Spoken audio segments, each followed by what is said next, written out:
Assalamu alaikum, everybody.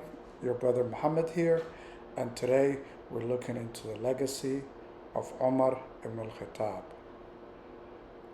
Radiallahu anhu, may Allah be pleased with him, a leader who reshaped governance, society, and even infrastructure in ways that are still being felt today. So, first, a little background of Umar ibn al-Khattab.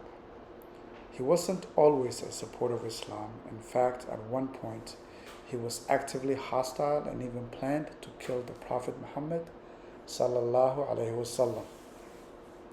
And then something huge happened. He found out his own sister, someone he was very close to, had accepted Islam, and that was a turning point. Umar converted, and not long after, he became one of the most influential leaders in early Islam. And when he became the Khalifa, well, that's when things really started to change. First, let's talk about his administrative reforms. This is when he became Khalifa after Abu Bakr. The Prophet passed away. May Allah be pleased with Abu Bakr also passed away. Then Umar took over. So Umar organized the governance of the Islamic State, setting up a public treasury, basically an early version of state budgeting.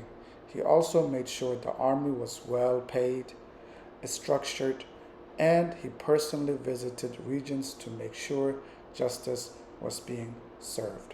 Sounds like early accountability, right? This is over 1,000 years ago. He even created a judicial system where judges were appointed to handle legal matters. And here's something interesting. Umar himself, may Allah be pleased with him, was once called and had to stand in front of a judge to settle a dispute. And this is talking about the president or equivalent to a prime minister. He believed in equality before the law, even for leaders. And it doesn't stop there for Umar. Umar was a city planner. He founded the cities like Kufa, Basra, and Fustat, planning their layouts to handle population growth. He also ordered the construction of roads, canals, and infrastructure to make sure these cities thrived. Umar also prioritized education. He sent teachers across the empire to teach the Quran and made it mandatory for people to learn. He even supported scholars to spread Islam, about Islamic knowledge, Islamic law, and the interpretation of the Noble Quran. Now, we can't talk about Umar without mentioning the construction of masjids. He expanded the sacred masjids in Makkah and Medina, both Masjid al-Haram and Masjid Nabawi in Medina, two of the most important sites in Islam. And get this, during his rule, he built over 3,000 masjids. Yes, that's a lot of masjids. Another cool invention many people do not know, even Muslims are not aware of this. The Hijri calendar was invented or established by Umar radiallahu anhu using the Prophet's migration as the starting point. That's the calendar that's still used by millions of Muslims worldwide today. Now let's look at on the agricultural side. He made sure that land conquered during expansion was kept by local farmers. He didn't displace them. Instead, he provided resources to help them increase productivity. That's forward-thinking economic support.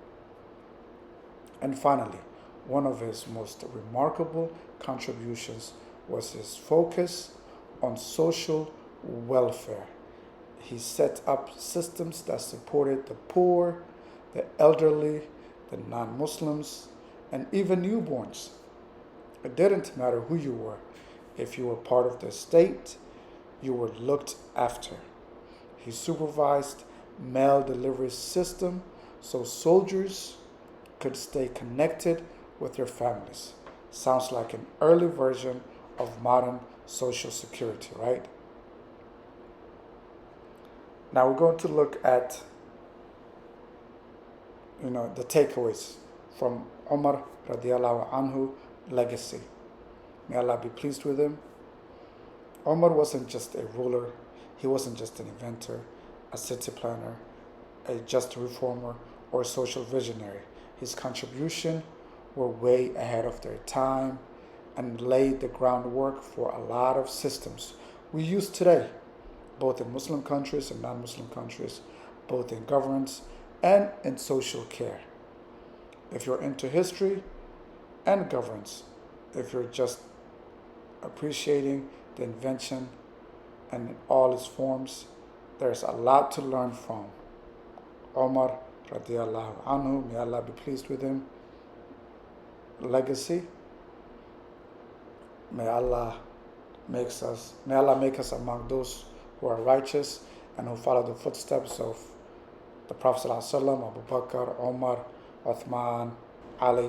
Before we end the video, I'm going to share some Thank you for watching. Quotes attributed to Umar radiallahu anhu. Have a look, dwell on them, think about them, reflect, and hopefully they make change in your life. Jazakallahu khairan, barakallahu feek. Assalamu alaikum wa rahmatullahi wa barakatuh.